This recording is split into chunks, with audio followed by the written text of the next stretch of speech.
I don't believe he said FISA warrant. He did. Did he? Okay. He did. And that's why I'm asking this question, which is, does the Trump administration have the presumption that foreign leaders or foreign nationals will not be surveilled when they are in contact with Trump? Look, again, as I said, I don't want to start talking or guessing what he may say or may not say or explain this. I think that we will have more information, or I hope to have more information once the president is briefed, and to find out, what else has gone on in terms of additional information on this. But I do think it is a starting revelation, and there's a lot of questions that need to get asked. I think it's interesting. All of the questions are in the presumptive negative towards us, as opposed to, why was this taking place? Why were people surveilled? Ostensibly they were involved in the campaign. Because it's not. No. The question is the question. Presumption. What was your presumption that foreign nationals? Well, no. It's not a presumption. Actually, I'm not the one. Right. Respectfully, I'm not the one with the presumption. You guys are. I even come up here presuming anything. I actually started my comments off by saying that I presume that foreign nationals are being monitored by U.S. intelligence when they are talking to. Okay, and then I think the question. Then I think there's a series of questions, which is how many times was an individual picked up? Why were they picked up? Were they unmasked? Again, a lot of this, if they're picked up during a FISA warrant, is that American citizens are prohibited by law from being unmasked, from, quote, having their name put out there. Why would someone's name get put out there? What ways were they described? There's a lot of questions that need to get asked. Those are the relevant issues that need to get asked. How many times was one individual followed? Did their name get unmasked, and why? But there's a lot of things that need to get followed up on. We're not at that position yet, as I've said now multiple times. The chairman's going to come up here, brief the president. I don't know to what extent and to what detail, but hopefully as we move forward, we will have more. Is this what you've been, because you've said there's more information to come, Is this what I you're don't know. towards? I don't know. For the 8th time, we don't know what he's going to come up here and explain and share. And until that happens, for me to talk about where we think this is headed, again, we're not in the business of trying to get to this point yet. We say this is what they have. We've asked that the investigation be conducted and that people gather up information. What they have and to what extent, we'll know soon. 2 questions on Paul Manafort. Did the president know that he had worked to advance Putin's interests previous to becoming the campaign chairman? No, I don't think the president was not aware of Paul's clients from last decade. But no. Is that a problem? Now that all this is coming out, and there is but a lot of what is coming out? What else don't we know? I mean, where he went to school, what grades he got, who he played with in the sandbox. We didn't know that Michael Flynn was okay. Thanks, Peter. I'm having an answering question. We're all part of the conversation. No, you're not actually. The answer to your question is, I think to talk about someone having a client from 10 years ago that had a consulting company with clients from around the world. Paid millions of dollars to advance Putin's interests. I don't know what he got paid to. If you listen to what Paul, the documents say. Hold on, I understand. I'm going to answer your question. If you give me a second, that he was a consultant. He had clients from around the world. There is no suggestion that he did anything improper, but to suggest that the president knew who his clients were from a decade ago is a bit insane. He was not a government employee. He didn't fill out any paperwork attesting to something. There's nothing that he did that suggests at this point that anything was nefarious. He was hired to do a job. He did it. That's it, plain and simple.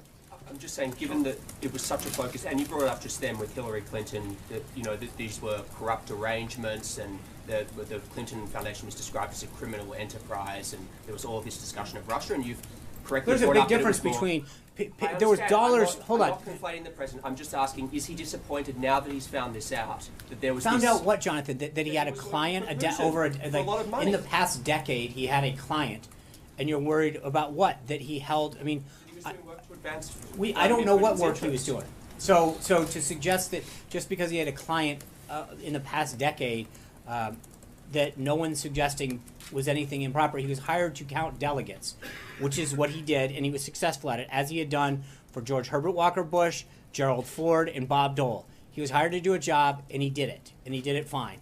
So, Stephen. John, why did the president fire Paul Manafort? Well, for 2 reasons. One is I think that there were some issues coming up with his ties to Ukraine that were becoming a distraction, and secondly, he was, I think, 16 points down at the time. And he was down in the 20s in women. And I think president recognizes that he needs to make a change for those two reasons. Second question on healthcare.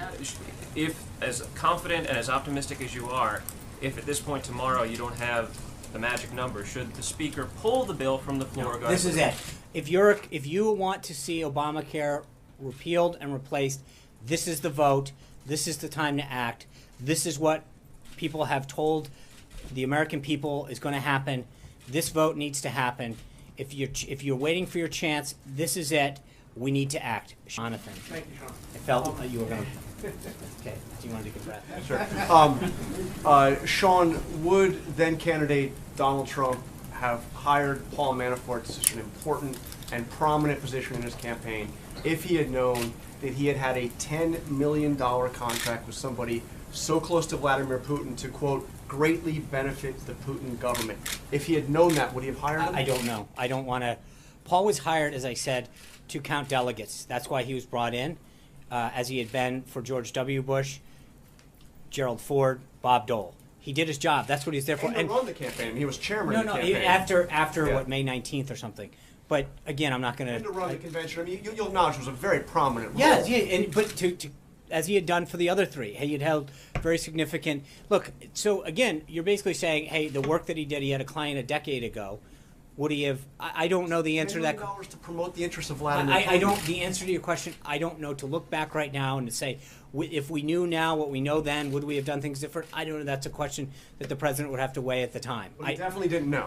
No. You're saying he didn't know. No, he did not know. Of course not. To suggest that, I mean, that's like, you can think about how many people are involved in a campaign of some sort. And granted, in this campaign, it was run lean and mean. But to suggest that everybody knew everybody's background, did they pay their taxes? How much did they pay? What deductions did they take? Who did they work for in the price? He disclosed that? I mean, he didn't Disclosed work for what? That he had done on work behalf of an adversary of the United States.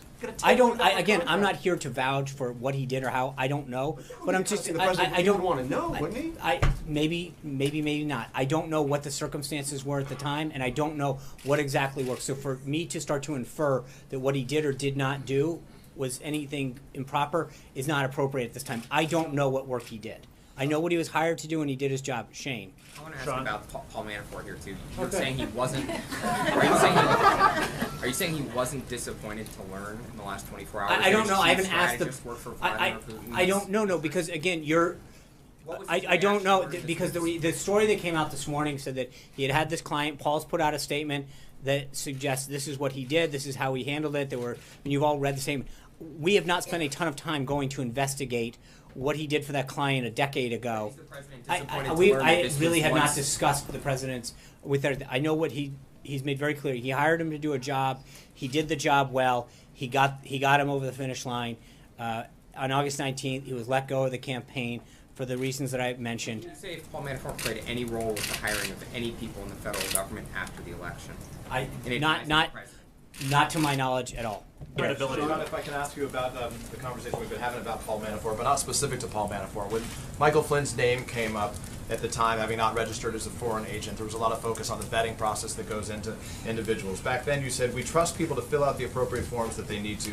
He has been referring to the president, he has been very committed to making sure we institute high standards here and we're held to them. So given your words, is it sufficient to trust the information that the people you hire give you? And can you say with certainty right now that there isn't anybody else that's working in the interests of another foreign government, working for this government right now? It's a good question, Peter, because there's a big difference between working for a campaign or an entity where there's no forms to fill out. When you work for the United States government, especially here in the White House, you fill out a security clearance form, you fill out an employment form that asks certain questions under the penalty of law. Those questions, hold Michael on. Flynn still got through, I guess. No, well, but again, he filled out forms under the penalty of law. I don't know what was on his forms or what not was on his forms.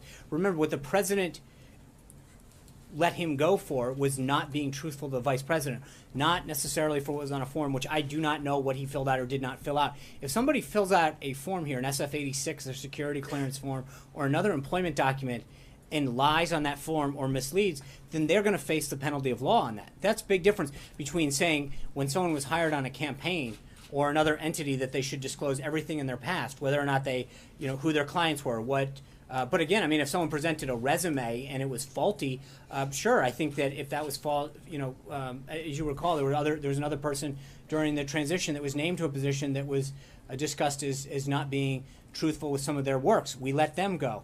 That was people write things, they have jobs, they describe themselves in certain ways. And every time that I'm aware of that we've had an incident where someone has not been forthright and truthful, we've let them go. But when you work for the United States government, you actually fill out security clearance forms, employment forms under the penalty of law. None of those cases occurred in the past, and to dredge up someone's work from a decade ago, it's not that Paul wasn't truthful, just to be clear. You're trying to conflate something that's not there. You're trying to make the accusation that somehow he was dishonest or distruthful. No, you are. I'm not asking about Paul Manafort at all. Who are you asking about? In fact, what I'm asking is, can you say with certainty that right now that there's nobody working for this White House that is presently working in the interests of a foreign government? I can tell you that every form has been filled out. So you trust that there's absolutely. You've got to. I mean, people are filling out forms. So to sit here and ask me whether I can vouch for whatever it is, a few hundred people that have filled out everything, that would be ridiculous for me to stand here and suggest that I possibly could. What I can tell you is under the penalty of law, every single person has filled out a form that is being vetted by whatever level of classification that they need to get by the appropriate law enforcement agencies or HR entities. But I can't prevent somebody from fully disclosing everything on their taxes or filling out a form. What I can tell you is that if there's an instance brought to our attention where someone has misled it, either they will be referred to the appropriate law enforcement agency or dismissed, or appropriate action will be taken. But yes, there is no tolerance for that. And then very quickly in regards to Devin Nunes and the fact that he's going to come today and the comments that you began the briefing by telling us. On March 4th, the president tweeted, "How low has President Obama gone to tap my phones during the very sacred election process? This is Nixon Watergate, bad or sick guy." Does the president stand by his statement that President Obama is a bad or sick guy? I think the president's tweets stand for themselves. So We've he talked thinks about he's a that. bad or sick guy? I'm going to answer the question. Okay, If you can so you actually, said it stood for itself.